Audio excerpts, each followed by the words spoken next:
I'm author Kim Severn. I'm a mom and a writer. I wrote a memoir about my experience becoming a mother and going through the adoption process, and I wanted to share a little bit of the story with you via audio today.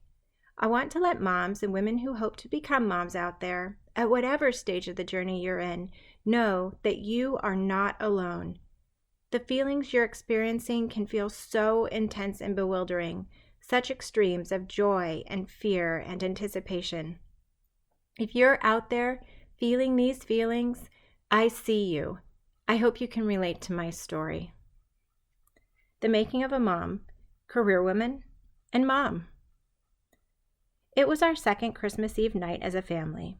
We'd celebrated at Nate's parents' house, arriving home just after 9.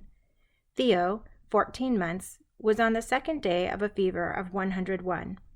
Nate and I worked together to get him into his red fleece Santa pajamas. He looked so cute, his cheeks flushed a bright crimson, his coffee-colored eyes sparkling in the light, his nose, reddened from the constant wiping, reminiscent of Rudolph.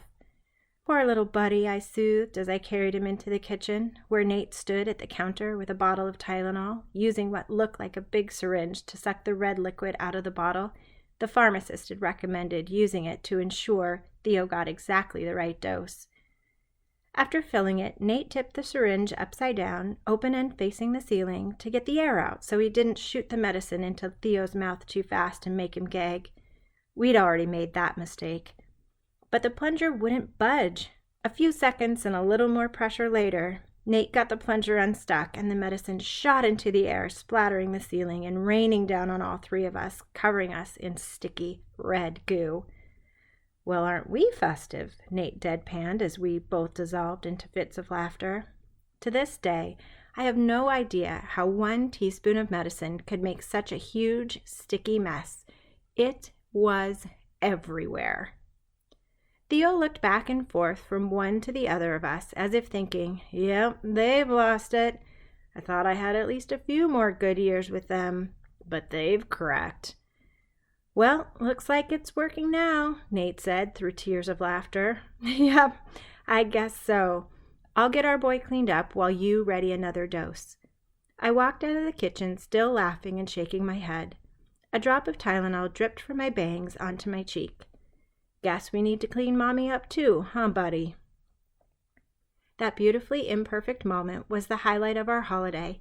It made it richer, not ruined. I realized I was beginning to roll with life's punches rather than constantly trying to battle against them and make everything perfect. Life, I'd learned, had always been a balancing act. There was just more to balance now. The gulf between pre and post Kim had finally narrowed. For months, I'd awoken to the feeling of heavy curtains hanging around me, blocking the light that might brighten my mood. Though still constantly exhausted, I was now waking to glimmers of brightness on more mornings than not. Before my pregnancy, I had prided myself on the ability to always anticipate what needed to happen next. I was quick on my toes and always ready to respond when something wasn't headed in the right direction. As my body slowed during pregnancy, however, my physical and mental agility did too. As a sleep-deprived mother of a newborn, it took all my concentration just to do basic tasks like holding my baby in one arm and pouring a glass of water in the other.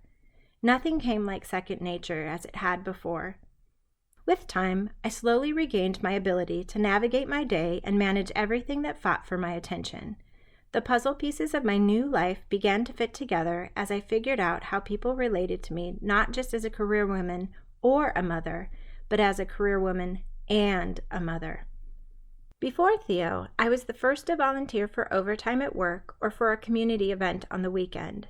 After returning to work, it took a few months before people stopped swinging by my desk to inquire why they hadn't seen my name on the volunteer sign-up sheet. At first, I'd apologized and explained that I didn't have the same flexibility I had before Theo. Eventually, I stopped apologizing and simply said I wasn't available. I had done my time in the years prior to my son's arrival, so my coworkers with kids could enjoy time with their families. It was my turn now. I began to understand personal success demanded that I respect myself as a mom and a career woman at all times. There was never a moment when I was completely one or the other. I was closing in on 18 months of motherhood. I was regaining my professional confidence, and I was hitting my stride as a mom. I was learning, growing, and changing along with my son. Each day was a little less scary and a lot more fun, but I had no way of knowing how much I would need my newfound wisdom to survive the surprises life had in store for our family.